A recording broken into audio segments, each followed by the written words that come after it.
Jai Radha Madhava Kunja Bihari.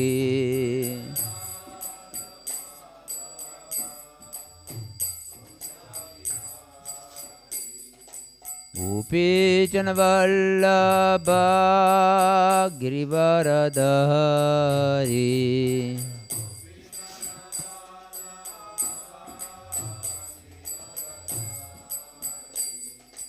Gopi Janavallabha Girivaradhari.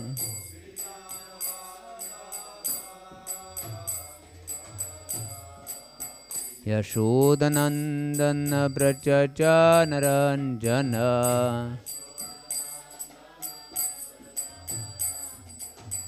Yashodanandana Brajaja Naranjana.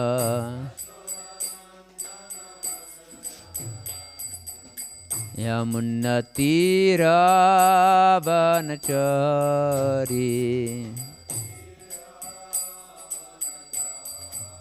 Yamunatiravanachari. Jaya Radha Madhava Kunja Bihari.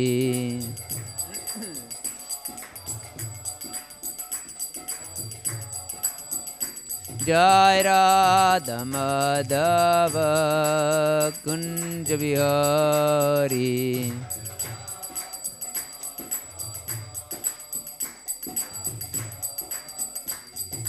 Gopi Janavallabha Girivaradhari.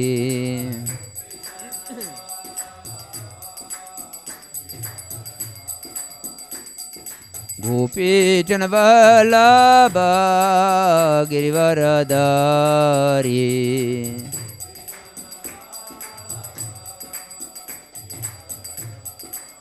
Yashodanandana Brajaja Naranjana.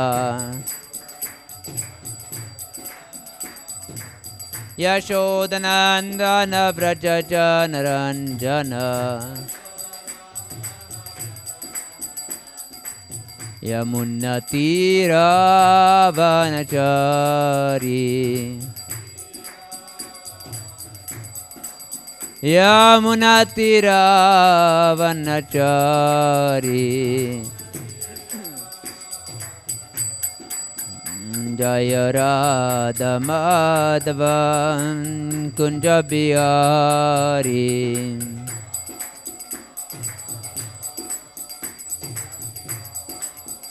Jai Radha Madhava Kunja Bihari.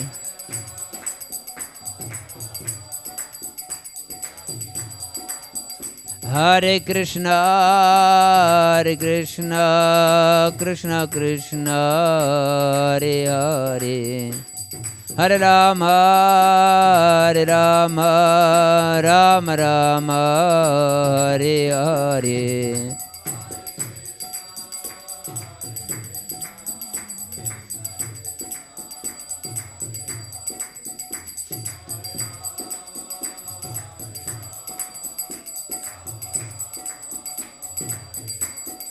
Hare Krishna, Hare Krishna, Krishna Krishna, Hare Hare.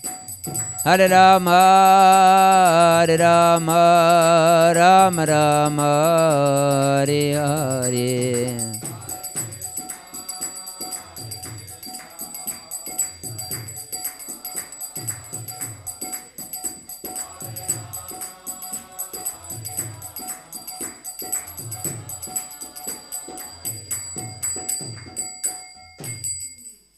Jam Vishnupad Param Saprapatikacharya Stotara Shata Shri Shrimad Srila Bhai Charanarvinda Bhaktivedanta Swami Maharaj Prabhupada Ki Jai. Ananta Koti Vaishnavinda Ki Jai. Namachara Shri Haridas Thakur Ki Jai. Pramsika Ho Shri Krishna Chaitanya Prabhu Nityananda Sadvaita Gadadara Shri Vasadi Gaura Bhakta Vrinda Ki Jai. Jai Shri Radha Krishna Gopa Gopinath Shyama Kunda Radha Kunda Giri Govardhan Ki Jai Nitai Gaur Premanande Hari Hari Bol. Oh glories to assembled devotees, Hare Krishna. Oh glories to assembled devotees, Hare Krishna. Oh glories to assembled devotees, Hare Krishna. Oh glories to Shri Guru and Shri Gauranga. Oh glories to Srila Prabhupada. Namo Om Vishnu Padaya Krishna Pashtapati Shmatharadhana Swamiti Namini. Namo Om Vishnu Padaya Krishna Pashtapati Shrimati Bhaktivedanta Swamiti Namini. Namaste Saraswati Deve Gauravani Pracharine Nirvishesha Shunyavadi Paschatadi Shatarine. Om Agyanatimirandasya Gyananjana Shalakaya Chakshurun Militamena Tasmai Shri Gurave Namaha.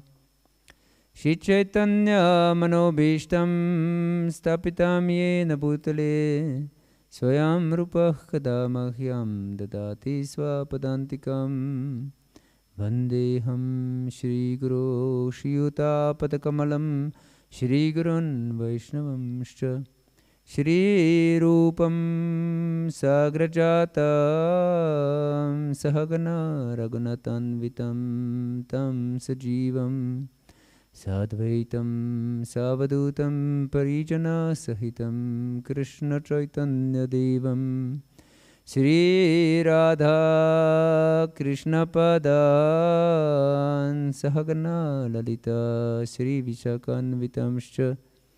He Krishna Karuna Sindhu Dinabandhu Jagatpate Gopesha Gopika Kanta Radha Kanta Namostute. Tapta Kanchana Gaurangi Radhe Vrindavaneshwari Vrishabhanu Sute Devi Pranamami Hari Priye. Vanchakalpatarubhyascha Kripa Sindhu Bhyahivacha Patitanam Pavanebhyo Vaishnavebhyo Namo Namaha. Shri Krishna Chaitanya Prabhu Nityananda Shri Advaita Gadadhara Shri Vasadi Gaura Bhaktavrindam. Hare Krishna Krishna Krishna Hare Hare Hare Rama Rama Rama Hare Hare. Hare Krishna. Now, today, this evening, we'll start our session on spiritual steadiness, or how to bring our sadhana to Nishta level. First, I would like to ask you, do you use some GPS system like Google Maps or something? Sometimes. Is there anybody who doesn't use this? So everyone is using it. If you would like to use this thing, what do you have to enter? Address? What address? Where you want to go? Yes, exactly. This is one thing. What else? Your current location. Yes. This, of course, is extremely important. If we don't put our current location, we may know where we want to go, but maybe we'll go just in the opposite direction than it's needed. Yes. So we should know current location, we should know our destination, and then GPS will show us the way, how to reach our destination. So it's the same in our spiritual journey, in fact. We should know our destination, what is our prayojana, or our goal, our spiritual goal. And we should also know what is sambandha gyan, what is our connection with Krishna. And in fact, we often neglect this Sambandha Gyan, but our acharyas put the most emphasis, in fact, on Sambandha Gyan. For example, Jiva Goswami, who is our topmost philosopher, and as Prabhupada says, he's the topmost philosopher of all time that ever lived. He wrote 6 Sandarbhas. This means 6 treatises on tattva, on absolute reality. And his first 4 Sandarbhas are just dedicated to establish Sambandha Gyan, to understand who are we and who is Krishna. And then the 5th Sandarbha, which is Bhakti Sandarbha, is dedicated to Abhidaya, the path, how to achieve our goal, and Prita Sandarbha, the last Sandarbha, is of course about our goal, our prayojana. So yes, we should know where to go, and especially what is our starting point. And what is the starting point? Our location is, we say, on the journey of devotional service. What is required to begin devotional service? The path of bhakti. Yes, please. Yes, exactly. Faith. And it's interesting that faith is required for everything we do in our life, not just for devotional service. Human being is a being of faith. From earliest childhood, if you say to a child, if you'll be good, you'll get the candy. And he believes that he'll get a candy if he'll be good. And so he tries really hard to be good. And but we think maybe a child is like this. No. All our education is based on faith only. For example, who amongst you had scientifically examined what he was taught or she was taught in the school? No one. So we accept knowledge on the basis of faith. And if there is a sign on the bus that goes to Vienna, and we believe that it will go to Vienna. If it instead goes to Berlin, we are really annoyed that they betrayed my faith. So our life exists on faith. But the path of bhakti is no exception. It's also based on faith, because we don't have scientific practical experience at the moment. So we believe in the words of great saints. But of course, there's a difference between blind faith and some substantial faith. Because if we take it for granted from someone on the street about, I don't know, astrophysics or something, that would be foolishness, not ground faith. But if you take it from someone who is researching this for many years, this is more sensible. So, if you want to know about spiritual things, we should believe of course, we know the three sources of knowledge: Guru, Sadhu, and Shastra. And it's all based on Shabda Brahma, on spiritual sound. Yes. So faith is really important because, as explained by Jiva Goswami in Bhakti Sandarbha, there are two kinds of faith. One is Lokiki Shraddha. Lokiki means what people are saying, or some tradition also. And there is Shastriya Shraddha, which is based on Shastra. And it is really important to really understand Shastra. The spiritual path and Vedic system does not support spiritual laziness. Therefore, this says, Atato Brahma Jigyasa. Now is the time to inquire about absolute truth.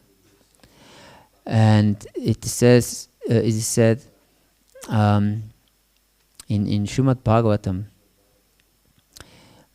Kamasya nendriya pritir labo jiveta yavata jivasya tattva jigyasa nartoyachika karmapi. That it is we live just not for sense gratification, but exclusively for tattva jigyasa, to inquire about absolute truth. Yes, and also the Chaturshloki of Srimad Bhagavatam in second canto, it is explained also like this: Etavat eva jigyasa tattva jigyasa natuna anvaya vyatirekabhyam yat syat sarvatra sarvada. That we should search the absolute truth. Etavat eva jigyasam. Jigyasa means searching about for the absolute truth. Tattva jigyasu natmana, about our soul. Anvaya vyatirekabhyam, directly and indirectly. Yat syat sarvatra sarvada. And everywhere we go in this world, everywhere we are, and at all times. So this is our duty, to always search for the absolute truth. We shouldn't take anything for granted, just blindly. We should inquire. And so we should also, our idea who is bona fide spiritual master or not is also based basically on Shastra. So we don't take anything by our emotional or sentimental idea who is really devoted to God or anything like this. Of course, there is also a room for our feelings, but we shouldn't be blind in this connection. So we should examine who is bona fide and who is not, what is their teachings and what is not. For example, Prabhupada is so revered because he was always speaking the truth, and he didn't care if this truth is palatable or not. Of course, he didn't drive away people by philosophy, but he gave them the real essence of truth and how to achieve it. So we should inquire about the truth. So Shastra explain in Chaitanya Charitamrita, Jivara Swarupa Hoy Krishna Nityadas. We are always the servant. And since Krishna is advaya gyan Vedanti tattva jigyastatvam yad jnanam advayam brahmati paramatmati bhagavaniti shabdati. That Krishna, absolute truth, is one absolute consciousness. It's nothing outside Krishna. So Krishna is one absolute reality. And so we are his part and parcels, as Krishna explains in Bhagavat Gita, in 15th chapter of Bhagavat Gita. Mamaivam shu jiva loki jiva bhutak sanatana. We are always his parts. So, by our constitutional position, we are servants of everything. Not just Krishna on the altar, but everything. Every living entity. That doesn't mean that we fulfill the whims of conditioned living entities, of course. We don't, if someone tells us that we should go to fetch the cigarettes for him, we won't do this. We can, for example, the doctor is well-wisher and servant of a patient, isn't it? So, but if the patient in delirium wants something and the doctor doesn't fulfill his whims, of course, but does everything to benefit the patient. So we can serve other living entities in the same manner for their ultimate benefit. Yes, this is our eternal position, to be a servant. And we should know this, because we are in this world because we don't want to be servants. This was the most terrible thing when I joined the Krishna consciousness movement. That this idea that now I have to be a servant. All my life I wanted to become a master. But then I realized that I have to become a servant. I was terrified. So if we really understand this, then we should become a servant of every living entity. Yes. And it is explained by our acharyas how to become a servant of different living entities. Yes. So we serve accordingly, not in the same mood. For example,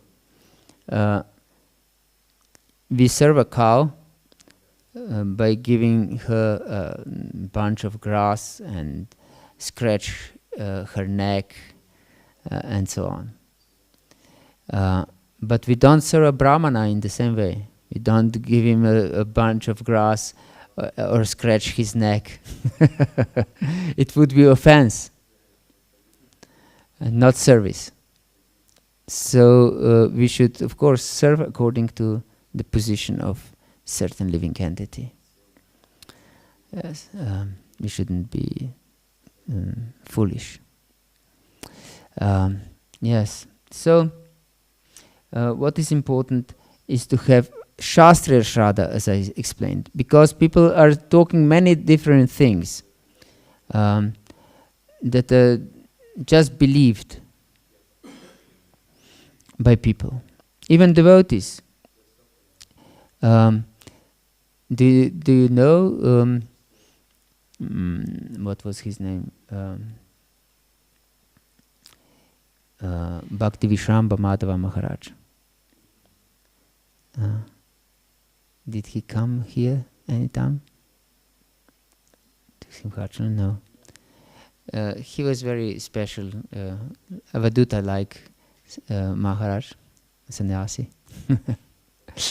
But he, for every statement, anyone just gave just like this.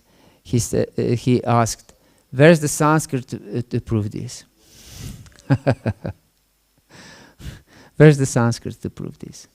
So nothing we should take just cheaply, because there are many traditions comes just like this. from the sky. There is one story that illustrates this. Once there was a marriage in India, and some cat created big mess. You know this story? A cat created big mess. And then the mother of the bride caught this cat and put it under the basket. And then when this couple had children and they got married, they remembered how their mother caught a cat and put her under the basket. So they considered that they should also catch a cat and put it under the basket. Otherwise, it wouldn't be auspicious marriage. But there was no cat around. So they were searching and searching for a cat to catch it all around the place. And then finally, in some remote village, they found a cat and they caught it and put it under the basket. So, this is Lokiki Shraddha. This is a faith based just on belief of what people are saying. So we shouldn't base our faith on what people are saying, but we should put our faith on Shastra, on holy scriptures. Yes. And if we would want to put faith in Shastra, that means that we should know what is in the Shastra. So we should inquire, we should read Shastra. Therefore, when Prabhupada was asked what is most important process of devotional service, he said hearing, Shravanam. Is the first mentioned also by Prahlad Maharaj. Shravanam Kirtanam, Vishnu Smaranam. So, yes, hearing is extremely important. If we don't hear, we cannot properly chant the holy names. And as we explained this morning, the chanting is the Yuga Dharma, and we cannot go around chanting. It is a must. And it's, in fact, the only spiritual vow we take in front of our Guru Maharaj. Everything else is, these four regulative principles are just vows that we won't live sinfully. But this is at least 16 rounds of Maha Mantra every day is without offense is the only spiritual vow we take. So it's really extremely important. But if we don't hear, we won't chant properly, and we'll chant with offenses. Yes. So hearing is extremely important from proper sources, of course. And Jiva Goswami explains about faith, about Shastriya Shraddha, how to recognize it. I will put one question for you. If I would promise you that in 1 month I will give you 100 million euros. If you, for example, if you do some task, wash the dishes, for example, every day, and be nice to everyone, what would you do?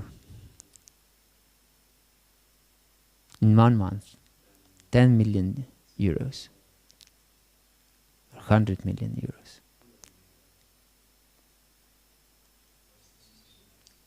Sorry? Yes, you would wash, but under the condition that you would believe my words. If you wouldn't believe, then you wouldn't do anything. But if you would really believe to me, you would enthusiastically wash dishes and be nice to everyone. So Shastriya Shraddha is also like this. If we really have faith in Shastra, Jiva Goswami explains, then we'll be very enthusiastic to perform devotional service. Jiva Goswami explains that Shastriya Shraddha, we never lose Shastriya Shraddha. If we lose faith, this means that we didn't have Shastriya Shraddha. That it was just Lokiki Shraddha, not Shastriya Shraddha. Yes. So Shastriya Shraddha is permanent. Yes. So we should really strive for Shastriya Shraddha. And not just this, that we have faith in Shastra, we should also know what is pure devotional service. Because it is explained that our sadhya, or our goal, is dependent on our sadhana. So if we don't practice pure devotional service, we won't achieve pure devotional service. As simple as that. Is this understandable? Because many devotees I met think like this. I'm conditioned soul, and I'm not able to practice pure devotional service, but by practice itself, I will get purified, and then I'll become, hopefully, pure devotee. Isn't it like this? Have you heard it like this? This thought, this thing, this process of thinking? Yes. Of course, sadhana means that by definition we are not perfect yet.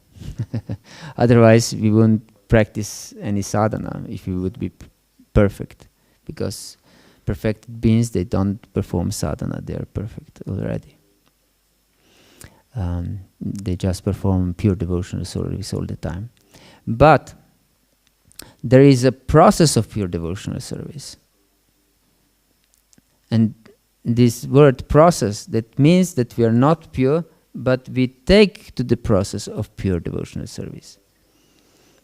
The process is pure, the bhakti path is pure, but we are not pure. But we should know that we are not pure, and we want to achieve pureness. So we should know what is pure devotional service. And Rupa Goswami explains this in Bhakti Rasamrita Sindhu. Anya bilashita shunyam jnana karmadena anukulena krishna anushilanam bhaktir uttama. So uttama bhakti. Tamas means darkness.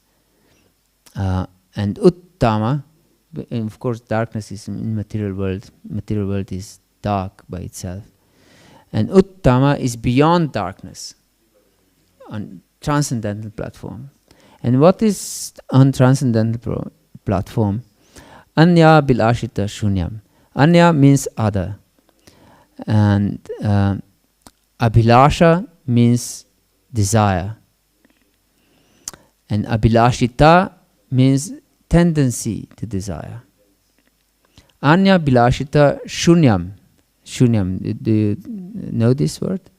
Have you heard it anywhere? Yes? Devoid of, yes. It means zero, in fact. We pray to Prabhupada, Shunyavadi, Paschatya Adishatarini. This philosophy of emptiness, of zero.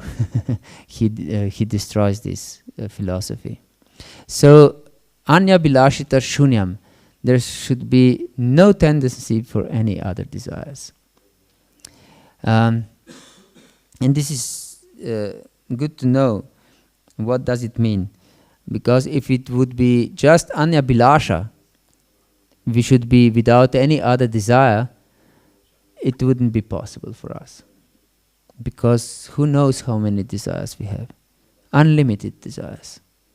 But because it's anyabhilashita, that means that we should be without tendency for other desires. That means we know that this is our problem. I have a problem. I have many desires, many different desires, even maybe sinful desires. But I want to get rid of those desires, of every desire, other desire, than service, devotional service to Krishna. Then this is anyabhilashita shunyam. Is this understandable? So maybe there is a devotee who is much more pure in his heart than we are. But he considers some of his small desires to be no problem. Understand? So he's not on the path of pure devotional service. Because he's not anyabhilashita shunyam. Because he thinks that the small material desires are no problem. But if you understand, this is my problem, small desires or gross desires, whatever desires, material desires that are separate from service of Krishna, this is my problem. I have unlimited desires, but I want to get rid of them. So this is the proper mentality. And then we are following the path of pure devotional service. Anyabhilashita shunyam, jnana karmadya anavritam. Jnana is, of course, knowledge, but in this connection means, as Prabhupada says, monistic knowledge. But it's also clear, even if we don't explain it like this, jnana means spiritual understanding. And by spiritual understanding, we know we are spiritual beings. We have nothing to do with our material bodies. Correct? So, if we are completely spiritual beings, if we know this, by this spiritual knowledge, we consider just this knowledge, then we wouldn't do anything. We would just live body where it is and understand that we are just spirit soul. Because this is illusion to identify with the body, isn't it? It's against knowledge. But we should know that this body, from bhakti point of view, belongs also to Krishna, and we are embodied in this body, so we should use it for Krishna's service. And therefore, it's not said that it should be jnana shunya, but jnanam anavritam. That jnana shouldn't cover our bhakti.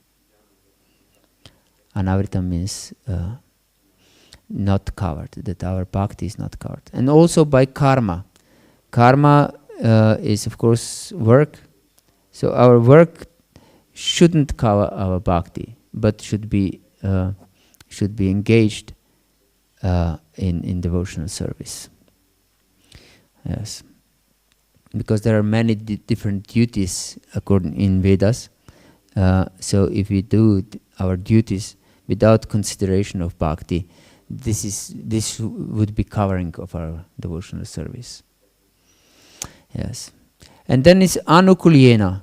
Kulya means river bank, and we have in Slovenian the expression, if two people are opposing each other, they are standing on different banks.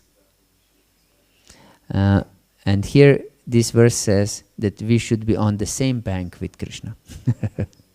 So we should be favorable to Krishna. Because we can please Krishna But if we are not favorable to Krishna, this is not devotional service. For example, Hiranyakashipu fought with Nrsimhadev, and he pleased Nrsimhadev because Nrsimhadev wanted to fight. But this was not devotional service, because he was not on the same bank. He was not favorable to Nrsimhadev. Or Kamsa wasn't favorable to Krishna, although he fought with Krishna. And Krishna was, of course, satisfied with fighting, because Krishna has also fighting spirit. Yes, that means anukulena Krishna anushilanam, and we should do everything for the pleasure of Krishna. This is uttama bhakti. Uttama bhakti. So we should know what is pure devotional service, and of course this is from Shastra. We should know from Shastra and engage our senses to please Krishna. Yes.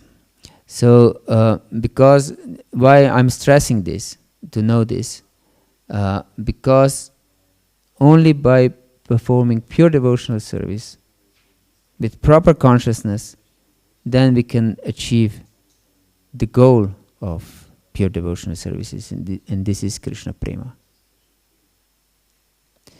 And we will discuss later also about offenses,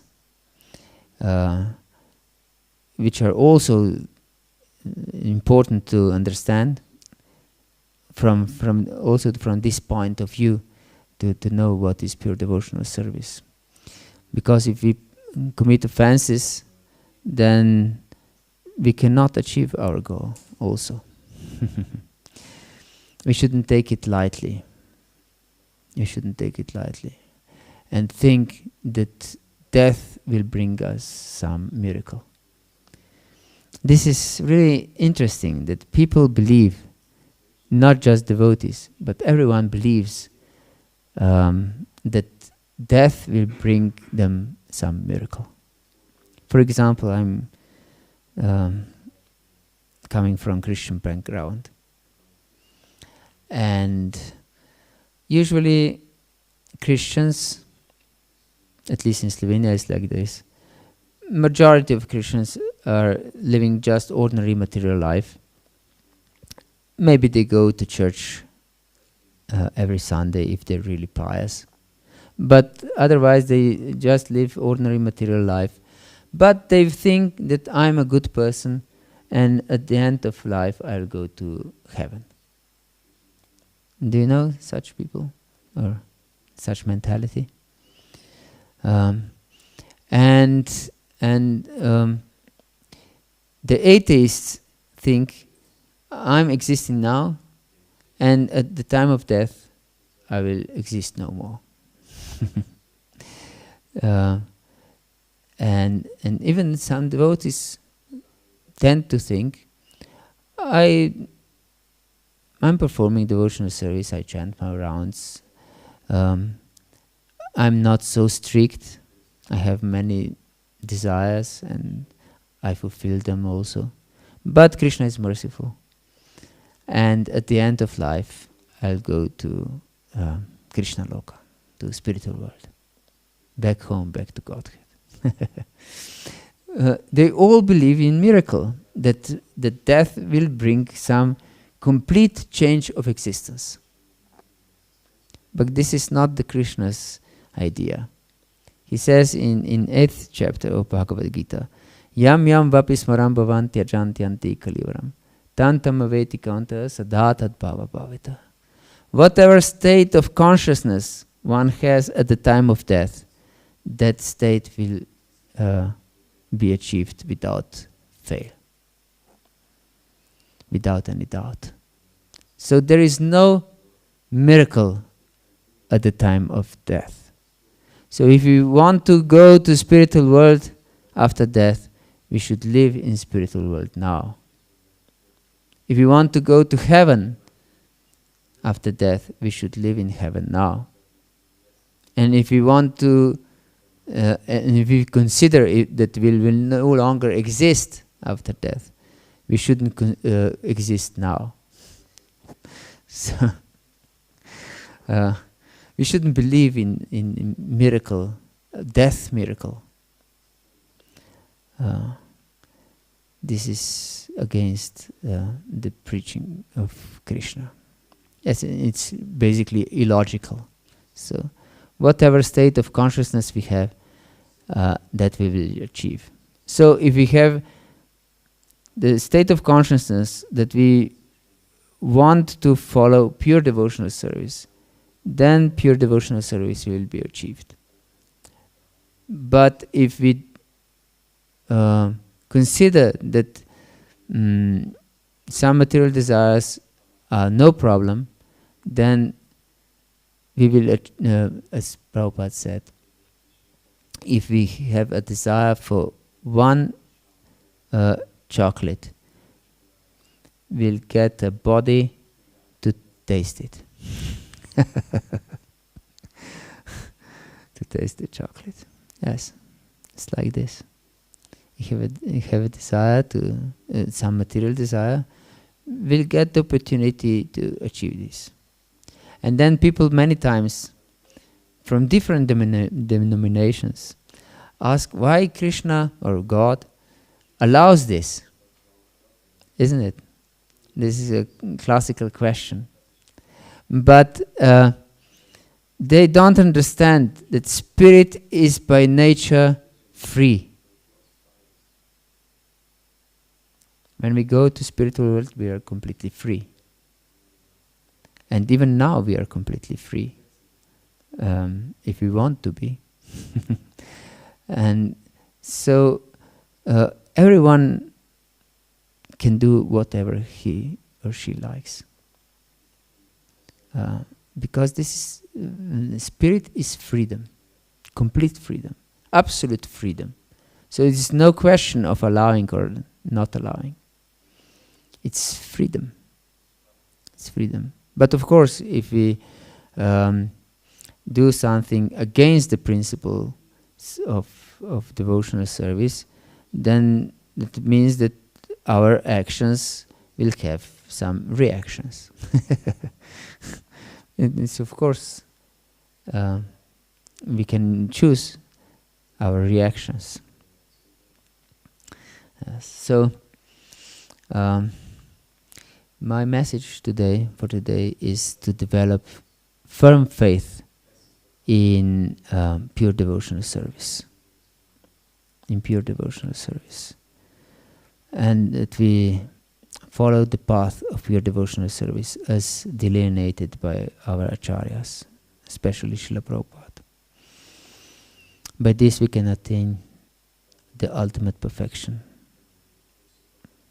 which is Krishna Prema, pure, unalloyed love for the Supreme Personality of Godhead. Okay, is there any questions or comments, please?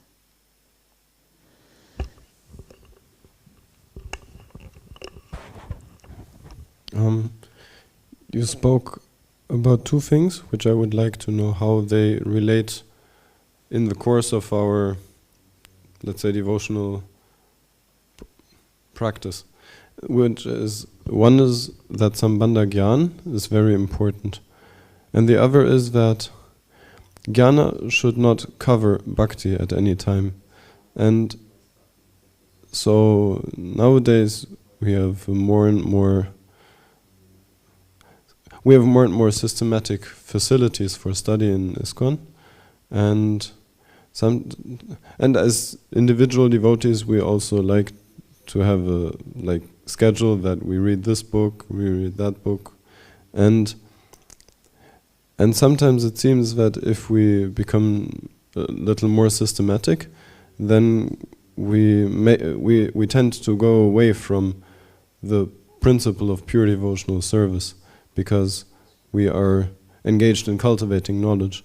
So my question is that at different stages, is it natural that we will say, yes, systematic study is important, and at another level, before or after some certain level of advancement, we will say, no, it is not important anymore. I don't have to mind reading this book or reading that book. I will attend, I don't know, for example, I will attend lecture in the morning and evening. That's done. I don't have to read anything because Krishna will tell me anything I have to hear.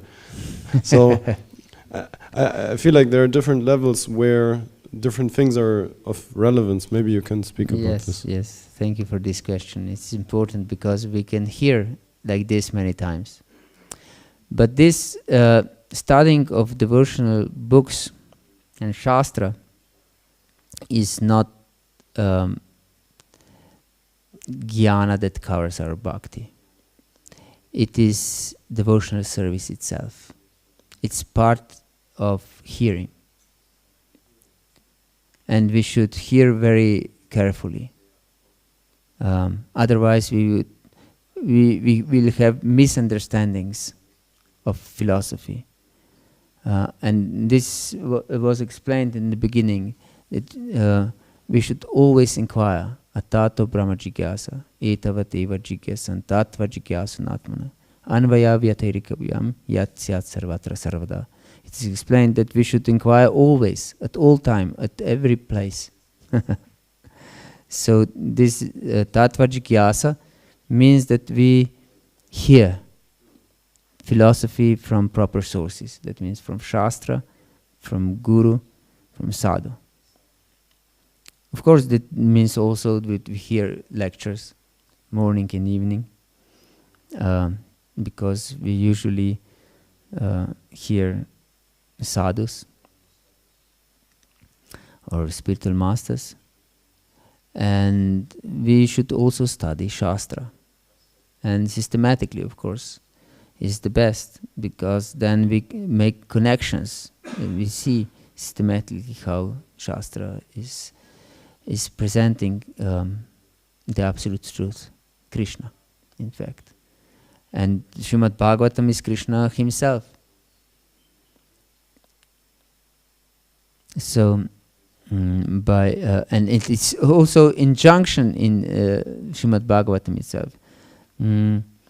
Nashta preshva bhadashu nityam bhagavata siva bhagavati uttama shloki bhaktir bhavati nashtiki. That by always serving Srimad Bhagavatam, by hearing and studying, we can rise to Nishta Bhakti. Yes. Even before we are completely pure. Nashta prayeshva bhadashu. Nityam Bhagavata Seva. And this Bhagavat Seva should be Nitya. So we should serve the devotees and Bhagavatam by studying Bhagavatam. Yes. So this is the way of thinking of, I've heard this way of thinking, that studying Shastra is jnana. It's not beneficial for bhakti. But this is misunderstanding. Because studying of Shastra is hearing, is the direct process of devotional service. And as I explained, that Prabhupada told one devotee that hearing is most important. Because without proper hearing, we cannot properly chant the holy names. Because we will have misconceptions and will not attain our goal. Thank you very much for the question. Is there anything else? Yes, please. Hey, thank you for the lecture. I heard you saying that hearing is the most important part in devotional service. Otherwise, we cannot chant the holy name correctly. For me, is there... I don't understand why hearing is the most important part in devotional service, when I think of devotional service more as to give. why is to give my ear the most important and not to give my pot washing or my serving prasadam? Yes, very good question. Thank you. It's important to hear, because then you won't wash the pots in proper consciousness. And serve prasad in proper consciousness. Because you should understand. Prabhupada said to, I think these were German devotees even. They just pushed book distribution, I think, and they didn't chant. They said that they don't have time for chanting and reading. So they performed other types of devotional service. And then Prabhupada said that they should read and chant.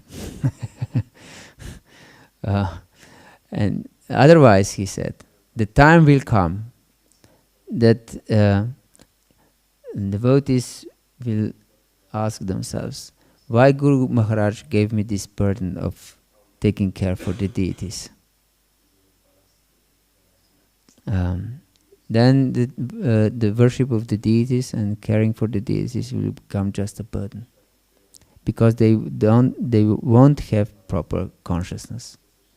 So to have proper consciousness, we should really devote ourselves to hearing.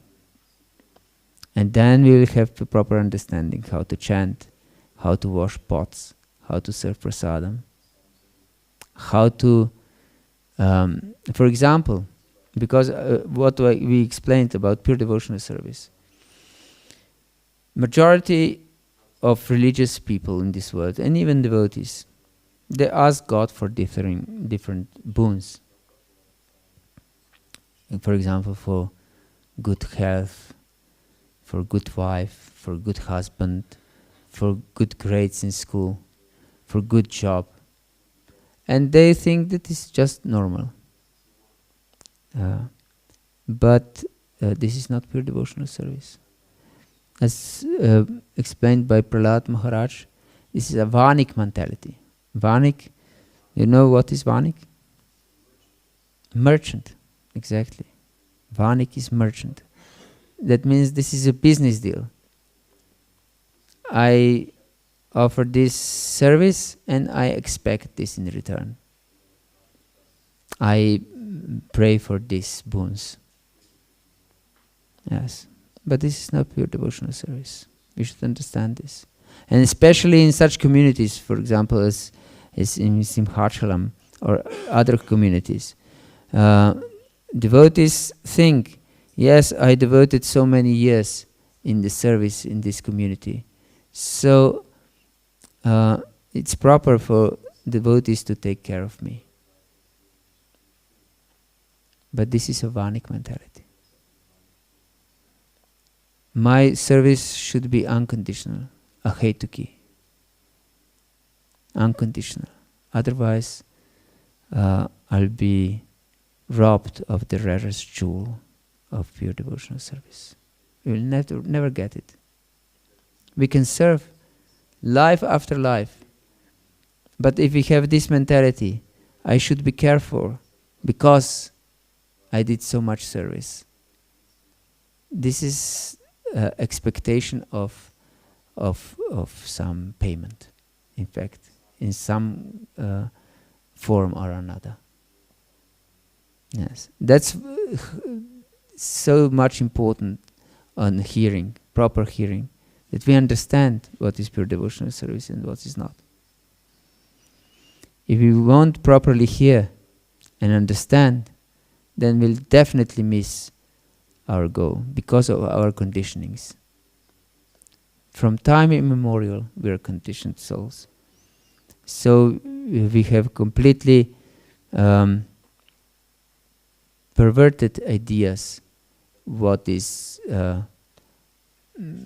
Dharma and what is not. Dharmam tu sakshat Bhagavat pranitam. Nave vidur rishayonapi davaha. Nasida mukya asura manushyaha. Kutono vidyadara sharnadeha. Only Krishna sets what is Dharma and what is not. And no one else understands. Of course, just great souls. Svayambur Naradha Shambhuhu Kumara Kapilo Manu Prahlado Janako Bhishmo Balirvaya Sakirvayam. So these great Mahajans, they can understand what is Dharma. And of course all those who follow them. So we should follow Mahajans, great souls, and hear from them, and hear from Shastra to properly understand. Is this okay? Hare Krishna. Anything else? Yes.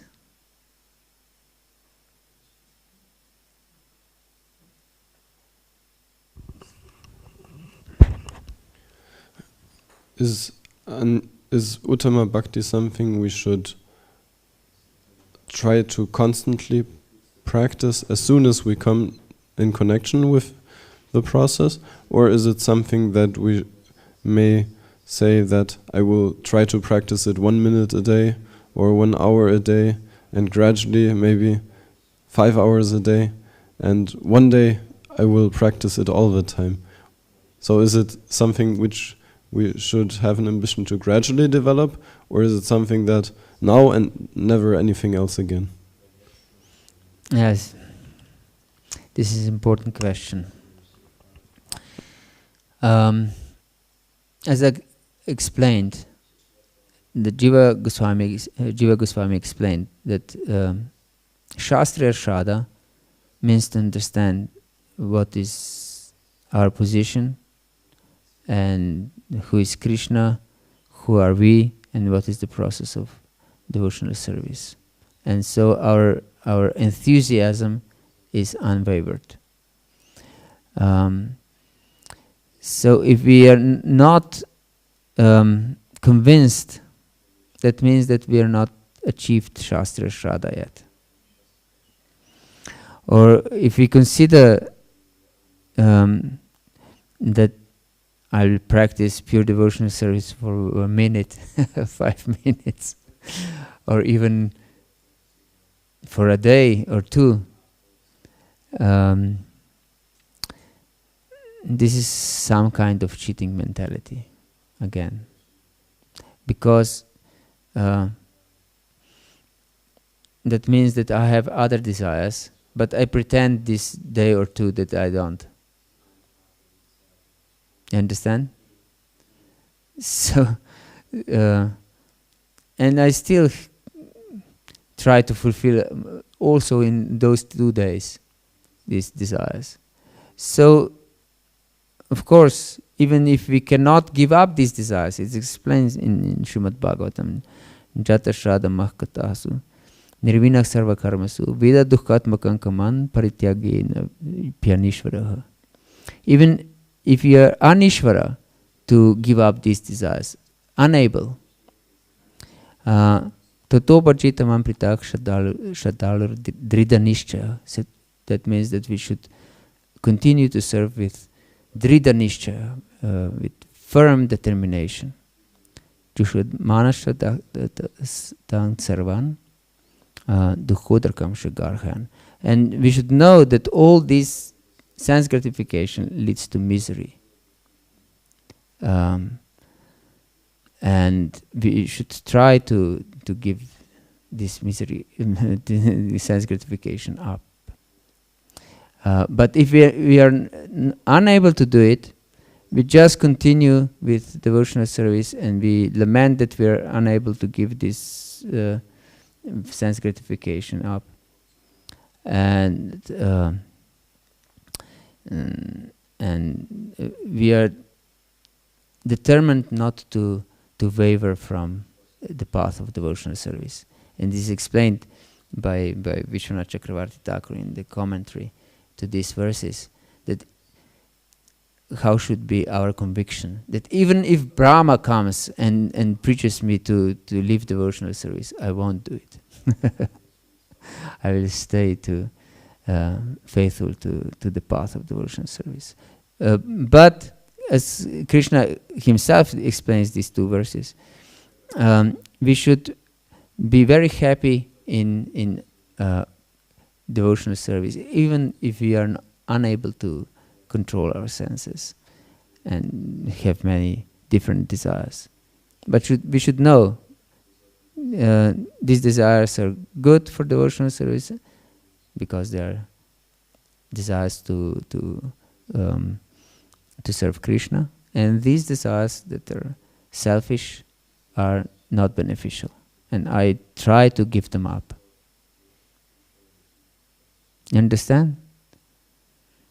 So it's not the question of 1 minute or 5 days, but it's a consciousness.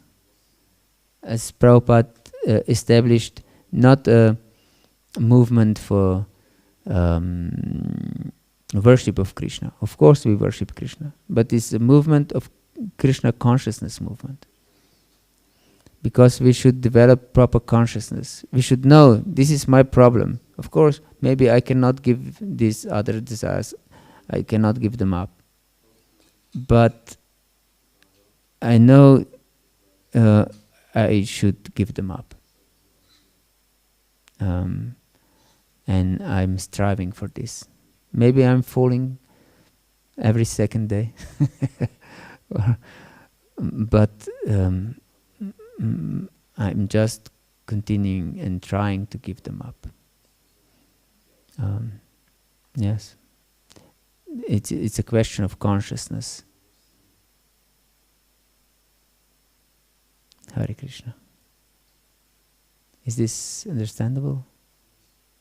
Okay. Thank you very much.